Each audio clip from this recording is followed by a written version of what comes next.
Olá, este é mais um vídeo do Movimento 50-50, movimento independente das advogadas gaúchas. Eu sou Arícia Santos, uma das coordenadoras deste movimento. Passo a palavra para a minha colega, doutora Luciana. Olá, boa tarde. Eu sou Luciana Almeida da Silva Teixeira, uma das fundadoras e coordenadoras do Movimento Independente 50-50 de Mulheres Advogadas. Hoje, nós temos o prazer de conversar e ouvir a nossa colega Ellen Martins. A Ellen, advogada especialista em criminal, família e sucessões, e uma mulher incrível que está fazendo parte do nosso movimento 50-50.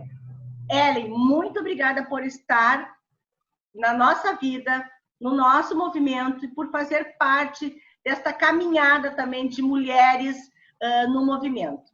E eu queria já começando, tá, Ellen? Embora eu tenha falado brevemente o teu currículo, que é claro que a gente sabe que é muito maior, mas eu resumi para a gente ter um tempo assim de maior espaço para conversar um pouquinho contigo.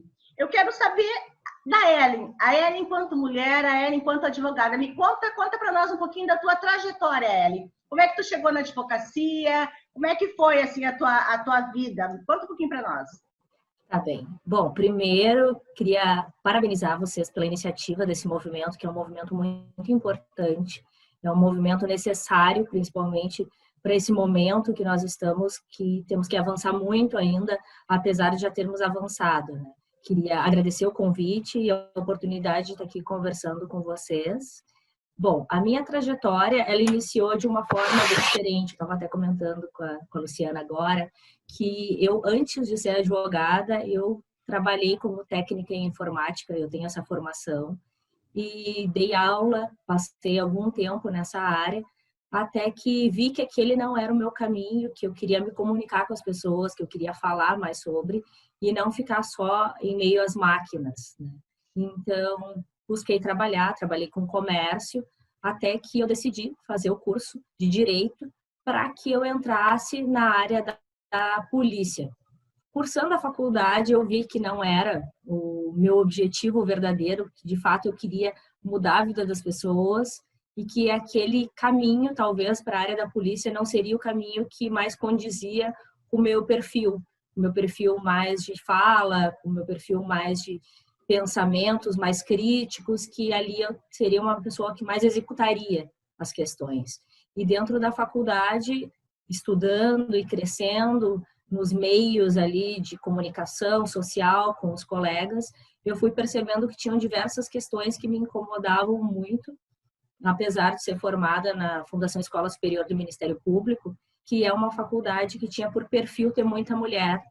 Mesmo assim, tinham questões que me perturbavam dentro daquela faculdade, pois eu não via muitos negros dentro da faculdade, isso era uma questão que me incomodava bastante, porque, para quem não sabe, embora eu tenha o fenótipo branco, o meu pai é negro, então eu tenho muitos familiares das duas cores, por assim dizer, brancos e pretos, e essa era uma questão que me incomodava. Outra questão que me incomodava era a ausência de um corpo substancial de mulheres, né, na direção da faculdade. A faculdade, salvo engano, eu não vi sendo dirigida por mulheres, né? Eu via sendo dirigida por homens.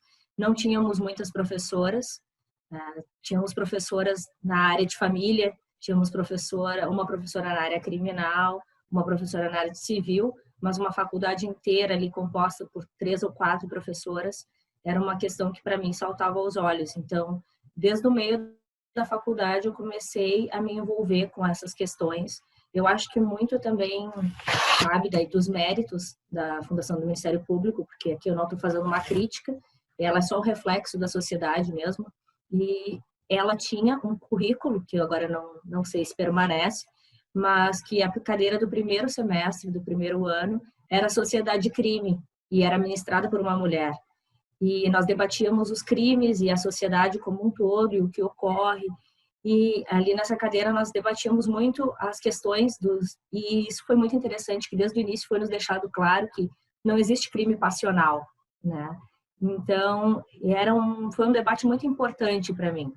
E dentro de toda a minha trajetória acadêmica e a minha busca também pelas minhas especializações, porque eu terminei a aula no dia 11 de julho, no dia 14 de julho eu já estava fazendo a minha primeira pós, porque eu não queria parar, né?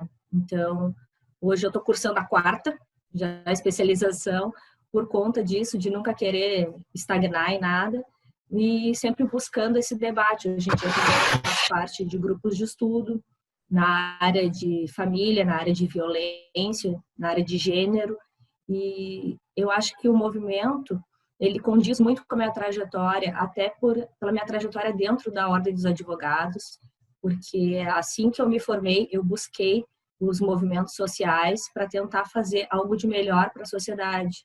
E esse sempre foi um foco do meu trabalho, não só fazer o trabalho que produza a minha renda pessoal, mas também um trabalho que produza algo para a sociedade. Hoje eu faço parte de algumas comissões dentro da ordem, mas eu acredito que a gente não precisa ficar só num trabalho específico, né? A gente pode tentar se dedicar ao máximo que pudermos para tentar fazer um reflexo para a sociedade. Ellen, desculpe te cortar, mas agora que tu falou em outros trabalhos, em outros movimentos, tu pode contar um pouquinho para nós, assim, quais são os outros, assim, tem algum outro movimento, alguma outra associação, algum outro trabalho que tu também faça, além de estar em várias comissões dentro da instituição? Sim, eu fui presidente da Comissão da Mulher da Associação Brasileira de Advogados por 2 anos e fiquei ali como suprindo uma lacuna por mais 1 ano, né, sem ser de fato a presidente em 2019, mas supri ali uma lacuna, ainda produzindo algum conteúdo, embora minha carga horária não me permitisse mais me dedicar como um todo. Além disso, também eu faço parte da criança e do adolescente, da Ordem dos Advogados, da Comissão de Igualdade Racial, e também fiz, né, parte no último triênio da Comissão da Mulher Advogada. Atualmente, eu abdiquei de um cargo que eu tinha na comissão, nessa gestão, que eu coordenei por alguns meses, a parte da comissão, da parte de defesa das mulheres, né, que nós temos os chamados GTs, que são grupos de trabalho, e dentro da comissão tem um grupo de trabalho que defende os direitos da mulher, a defesa, coibindo a violência contra a mulher, e por alguns momentos ali, em torno acho que de 8 meses, eu estive coordenando esse grupo, mas optei por me afastar por questões de trabalho pessoais, mas eu mesmo me afastando, eu nunca me afastei de fato dessa luta e dos propósitos que eu tenho. Eu busco escrever, busco estar atenta e participei de uma live agora no dia do aniversário da Lei Maria da Penha com a Prefeitura de Porto Alegre. Então, é um trabalho que eu estou sempre buscando, né? A gente pensa que as mulheres dão conta de tudo, mas, na verdade, nós nos esforçamos para estar em todos os espaços e não é uma coisa natural para nós, é um esforço que nós fazemos, né? Obrigada, Ellen. Eu vou passar a palavra para a Arícia um pouquinho, né, Arícia? Eu sei que tu tá louca para falar também. Depois, se der tempo, eu falo mais um pouquinho para a gente conversar um pouco mais com a Ellen. Vou ficar quietinha aqui, Arícia. Então, Ellen, eu agradeço tu fazer parte junto conosco, né? É uma construção coletiva e a gente sempre conversa, inclusive nós da coordenação, que não há uma hierarquia, é uma hierarquia horizontal, né? E gostaria de saber o que tu vistes no movimento para te engajar. O que tu espera deste movimento e qual a tua contribuição para este movimento? Olha, o que eu vi no movimento, primeiro, eu acho que foram pessoas que eu sei que são sérias, ligadas ao movimento, né? Eu conheço a trajetória da Denise, a trajetória da Luciana, a trajetória de outras mulheres que estão no movimento, e eu acho que, como tudo na sociedade, se tu vê determinadas pessoas ligadas a um fim, já tem uma credibilidade naquele trabalho, né? Então, foi um primeiro ponto. O segundo ponto é que eu acredito que a luta pela uma equidade, como eu e a Luciana estavam falando antes, né, que eu acredito muito na equidade, que seria não só uma igualdade, mas uma igualdade no sentido amplo, de colocar as pessoas nos mesmos lugares, partindo daquela ideia de que nem todo mundo tem os mesmos meios, nem todo mundo tem a mesma trajetória e as mesmas condições, né? Eu não posso dizer que eu hoje, mulher branca, cisgênero, que não tenho filhos, tenho a mesma condição do que uma mulher negra, periférica, com filhos. Então, eu não posso dizer, olha, eu vou dar uma bolsa de estudo para as duas, a que tirar a melhor nota vai concorrer e vai ganhar esse cargo. Não vou conseguir ter uma igualdade nisso, né? Então, o que seria a equidade? É proporcionar, então, que o filho da mulher tenha uma creche, que ela tenha o tempo livre de estudo, é proporcionar que, talvez, se a mulher estiver longe, tenha uma qualidade de transporte, tenha, talvez, um vale-transporte concedido a ela. Então, nós temos que pensar com uma forma empática que as pessoas, elas não têm as mesmas condições e que se eu viver na minha bolha social, porque nós vivemos em bolhas sociais, né? A nossa família, os nossos amigos, nós temos um pensamento, mesmo que nós sejamos, às vezes, aquela pessoa mais rebelde da família, com pensamento diferenciado, mas mesmo assim nós nos enquadramos em um núcleo social que as pessoas pensam parecido, né? Tem uma paridade de ideias, até pelas condições de estudo. Então, eu acredito que nós temos que fornecer para a sociedade meios de saber do conhecimento, porque hoje nós vivemos num mundo que o conhecimento ele é restrito a uma camada social. E eu pude perceber isso muito, porque hoje eu sou coordenadora adjunta do trabalho que se chama OAB Vai Escola, por meio da Comissão da Criança, né? O presidente coordena e ele me colocou de coordenadora adjunta, apesar de eu não estar fazendo trabalho de campo agora, ainda mais por conta da pandemia, mas no ano de 2019, 18 ali, nós fizemos muito trabalho de campo. Naquela época eu fazia por parte da Comissão da Mulher, e nós vemos muito que na época das eleições de 2018, as crianças, os adolescentes e até mesmo os professores, eles desconheciam qual era o tipo de trabalho que aquele candidato ia exercer. Muitos falavam em votar branco, votar nulo, muitos tinham a ideia de abstenção como meio de protesto. E uma conversa que eu tinha sempre com eles era que talvez esse não fosse o caminho e que nós seríamos governados de qualquer forma e que uma omissão não ia gerar um reflexo positivo, talvez, que eles desejassem, né? E que, muito pelo contrário, às vezes tu quer dar um grito e tu cala esse grito por achar que ele não vai ser escutado. Então, quem sabe se todo mundo decidir gritar junto, e a força de um grito coletivo mude alguma coisa. Então, eu acho que são algumas das minhas motivações, mas se me deixar, eu falo aqui até amanhã, né? Agradeço, tá, essas tuas palavras, e não sei se a Lu quer falar mais alguma coisa, quer fazer... Teu microfone fechou, Lu. Pode seguir, Alice. Ela vai te passar, te passou. Posso seguir? Ok. Nós estamos fazendo todos esses vídeos para mostrar as mulheres fortes, né? Os colegas aliados também neste movimento e dizer que todos nós, querendo ou não, estamos engajados nessa luta pelo mesmo propósito, a democracia. E a democracia, ela não tão somente dentro da nossa instituição, mas também que ela reverbere para a sociedade. Eu gostaria de te agradecer. Eu acompanhei uma situação que aconteceu no Facebook e vi o quanto tu tens conhecimento. Precisamos que tu contribuas, tá? Sempre para o nosso movimento. Inclusive, um dos questionamentos é: o que a Ellen pode contribuir para este movimento?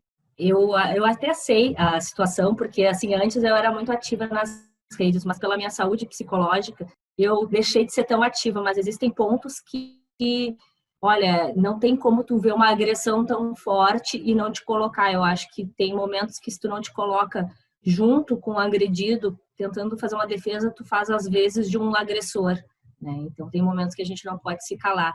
E eu acho que é um dos motivos de eu estar aqui no movimento, que a gente não pode se calar, porque senão a gente vai fazer parte desse coletivo que silencia tanto as pessoas, que silencia tanto as mulheres, principalmente, que um dos objetivos do movimento é essa paridade, né?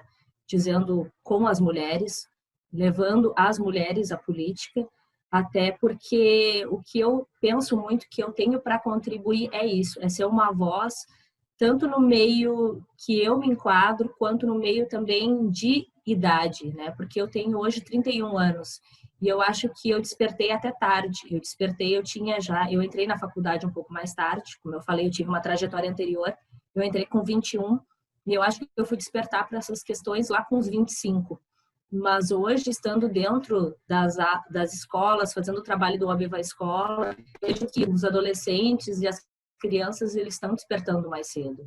Então, quem sabe, se eles despertarem mais cedo para alguns tipos de questões e tendo visibilidade a algumas questões, porque também nós não podemos condenar os nossos jovens, adolescentes, crianças, por não se posicionar por coisas que eles não sabem. Então, eu acho que um dos meus objetivos é levar o conhecimento para quem não possui, não colocando a minha intenção e a minha condição, a minha visão, é expondo o que existe e deixando que eles decidam. Se não tiverem as ideias que vão ao encontro das minhas, está tudo bem. O meu objetivo não é convencer ninguém do meu ponto, mas é levar reflexão, né? Eu acho que o importante é refletir. Se eu tivesse refletido, talvez aos meus 15 anos, hoje eu já teria me posicionado de outras formas e outras situações sequer teriam acontecido com a minha vida porque eu não teria permitido, né? Então, questões de trabalho que eu não me posicionei e poderia ter galgado outros, né, outros passos na carreira, e eu acho que é isso, a gente tem que trazer essa fala para as mulheres, que as mulheres não sejam mais silenciadas, principalmente as crianças, os adolescentes, a jovem mulher, que eu acho que é esse o ponto que eu quero contribuir, é dar para a jovem mulher a voz, que a mulher ela tem o conhecimento dela, não importa o grau de instrução e não importa a idade, ela tem que ser escutada. E se nós escutarmos os anseios dela, talvez muita coisa faça sentido e agregue para o movimento como um todo. Até porque, falando de política e de eleição agora, se nós conseguirmos eleger mais vereadoras, as vereadoras nada mais são do que a voz do povo. Daí, se elas escutarem as mulheres, elas vão saber exatamente o que fazer e como trabalhar para o povo. Né? Porque se um político não escuta o povo, ele trabalha só para si mesmo. Então, não adianta ser político. Obrigada, Ellen. Agora eu vou entrar um pouquinho, Letícia. Letícia, desculpe, Arícia. Posso? Eu vi que a Ellen entrou na política e disse, não, mas a gente não pode perder esse gancho, porque não, é fato, né? Realmente tu tem toda a razão, assim. Nós hoje temos 15% de representantes no Congresso, então ainda o número é muito baixo, ou seja, nós não conseguimos decidir sobre as nossas questões. Não que uma mulher vá ou entre na política, ou, né, se faça a voz na política, que ela vá decidir só a questão feminina, mas que também contribuam com essas questões, porque nós somos agentes de mudança social e precisamos estar nos espaços e sermos ouvidas. Então, Ellen, me fala um pouquinho assim, com relação à mulher na política. O que tu entende? Assim, como é que a gente pode melhorar, trazer mais mulheres, fortalecer mais mulheres, além da escola? Como é que nós, mulheres, podemos fazer isso para melhorar a sociedade? Porque não é possível, nós temos 31 anos de democracia, né? Lá em 85, nós tivemos 26 mulheres e mais todo o grupo de mulheres que trabalhou em prol dos nossos direitos, e aquelas mulheres, elas fizeram chover, dá para dizer assim, né? Com relação a tudo que nós temos hoje na Constituição. Mas a gente sabe que estas condições são formais.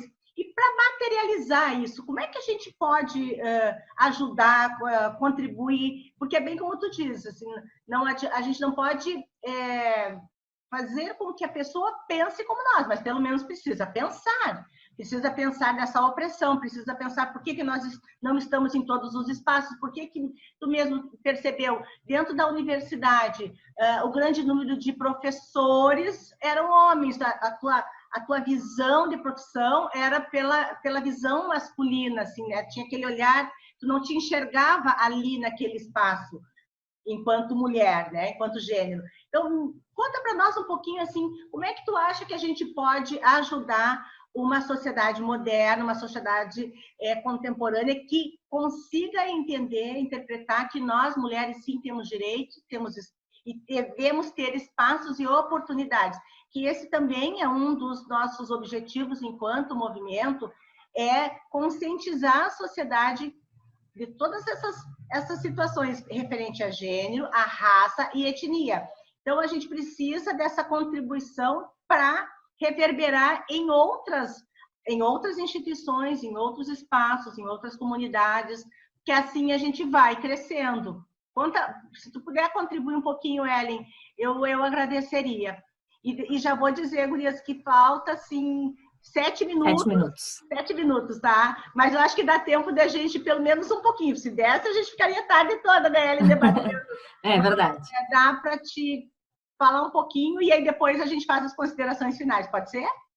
Sim, eu acho assim que além do estudo, que é a base para a gente tentar mudar a sociedade, são o investimento em políticas públicas, mas não, eu tenho uma visão talvez que não só o Estado, sabe, mas as entidades, como por exemplo o trabalho que a OAB exerce, outras entidades de classe também e entidades civis, proporcionando que a sociedade tenha melhores condições de vida e especificamente as mulheres, por exemplo, para que nós tenhamos, eu imagino muito que naquela época das sufragistas, na época do voto feminino, da busca pelo voto feminino, nós avançamos muito, mas ao mesmo tempo a vida moderna nos deu uma gama de trabalho, uma quantidade de trabalho absurda, e um dos meios que eu visualizo para a gente tentar fazer com que as mulheres consigam chegar para buscar essa equidade foi, como eu falei antes, dar condições parecidas para que a pessoa parta de um ponto um pouco mais igual, né? Então, o que a gente precisaria? A gente precisaria trazer mais condições para que as mulheres acessassem o conhecimento. Fica muito surreal nós exigirmos que as mulheres tenham o mesmo ponto de debate, enquanto os homens vão debater com seus amigos, tomar uma cerveja, fazer um churrasco, e daí eles conversam sobre futebol, sobre política, sobre outras coisas, ao momento que as mulheres estão ali na cozinha, né, fazendo, digamos, se vamos falar de um churrasco, estão ali fazendo a maionese, estão lavando louça, fazendo doce, cuidando do filho ao mesmo tempo, limpando a casa. Então, que tempo sobra para a gente falar sobre política? Que tempo sobra para a gente se ater a essas questões, né? Então, o investimento em políticas públicas e sociais, não só de auxiliar que essas pessoas tenham uma condição de trabalho melhor, uma condição de vida melhor, mas uma condição de pensar, né? De repente, mais investimento em políticas públicas, em debates públicos, em acesso à sociedade, à cultura como um todo. Agora, durante a pandemia, eu escrevi um artigo e levei a um congresso, estou aguardando, né, o aceite, sobre o princípio da solidariedade familiar aflorado na pandemia. Então, o que eu quero falar com isso? Que durante a pandemia, a gente está vendo quantas mulheres estão sofrendo com esse sobretrabalho de não conseguir fazer o seu trabalho remoto, porque tem que cuidar da casa e cuidar dos filhos, enquanto seus companheiros estão em casa fazendo o trabalho deles, se trancam em um quarto, às vezes, e produzem. E a mulher tem que ser um polvo, né? Então, como a gente vai levar o acesso ao conhecimento se a gente não tiver uma solidariedade daqueles núcleos, né? Ou familiares, ou multifamiliares, ou individuais. Mas, de qualquer forma, se a gente não conseguir levar a sociedade a um meio igualitário, e de consciência também, se a gente tem que proporcionar consciência a essa sociedade. Então, como é que a gente consegue essa consciência? Com debates, com isso que nós estamos fazendo, com discussões, com leitura, com acesso à educação, que muito ao contrário de que surgiram nas últimas semanas alguns debates, né, na mídia, de que livros é uma coisa para gente mais rica, não é. Os livros, eles têm que ser de acesso de todo mundo, a cultura, o conhecimento tem que ser do acesso de todo mundo. Então, o que nós precisamos é levar esse conhecimento, né? Por que eu tive essas questões afloradas só na universidade? Porque o meu ensino básico foi um ensino público. E no ensino público a gente não tem essa reflexão. Numa casa de periferia, que foi como a que eu nasci, não tem essa reflexão. Então, o que a gente precisa levar essa reflexão? É utilizar hoje a preciosidade que é a dinâmica da internet, do conhecimento, que está aí, que hoje em dia uma criança, um adolescente, uma mulher que está dentro de casa, ela não precisa ficar vendo a TV, ela pode acessar um conteúdo online. Então, nós temos que criar esse tipo de política, que a gente se esquece que política não é política partidária. Política é tudo que leve à sociedade algum benefício, algum acesso. Então, se nós criarmos esses tipos de política pública, de acesso a debates, a conhecimento, a leitura, a educação, aos direitos fundamentais, eu acho que a gente consegue avançar. Ellen, meu Deus, eu acho que não tem. Nós que, enquanto coordenadoras do movimento, né, Arícia, tenho certeza que a Arícia vai concordar comigo, nós temos que te dizer muito, muito obrigada por estar conosco. Eu tenho certeza que tu vai contribuir, que tu já está contribuindo. Tu já contribui, assim, na vida, naquilo que tu faz, na tua caminhada, e é isso que a gente está falando, é sobre essas questões sociais, esse debate social. Então, eu só tenho que te dizer muito obrigada mesmo por você ser a Ellen Martins. Arícia, é contigo, e assim eu me despeço e te agradeço, Ellen, por ser esta mulher que é parceira, que produz, que pensa em outras mulheres, em outros homens também, porque quando a gente fala em pensar global, a gente fala em homens e mulheres, e muito, muito obrigada. Arícia? Bom, agradeço, a gratidão, ela é aquilo que nos motiva a ser cada vez melhores. Então, a Lu agradeceu, eu também agradeço. A pessoa que tu és, como eu disse, te acompanhei em alguns fatos e disse, nossa, que bacana esta mulher. Só para contribuir rapidamente com o que a Ellen falou, eu não me recordo agora qual foi a fonte, mas eu lembro que mulheres na política são aquelas que são engajadas efetivamente para a execução dos direitos sociais. Então, quanto mais mulheres nós tivermos, mais os direitos sociais estarão contemplados. Por isso que há necessidade, sim, de nós mulheres estarmos na política. E agradeço, espero que tenhamos outras oportunidades, inclusive presencial, de nos encontrarmos. Muito obrigada e até a próxima, pessoal. Muito obrigada, meninas. Agradeço imensamente. Até a próxima.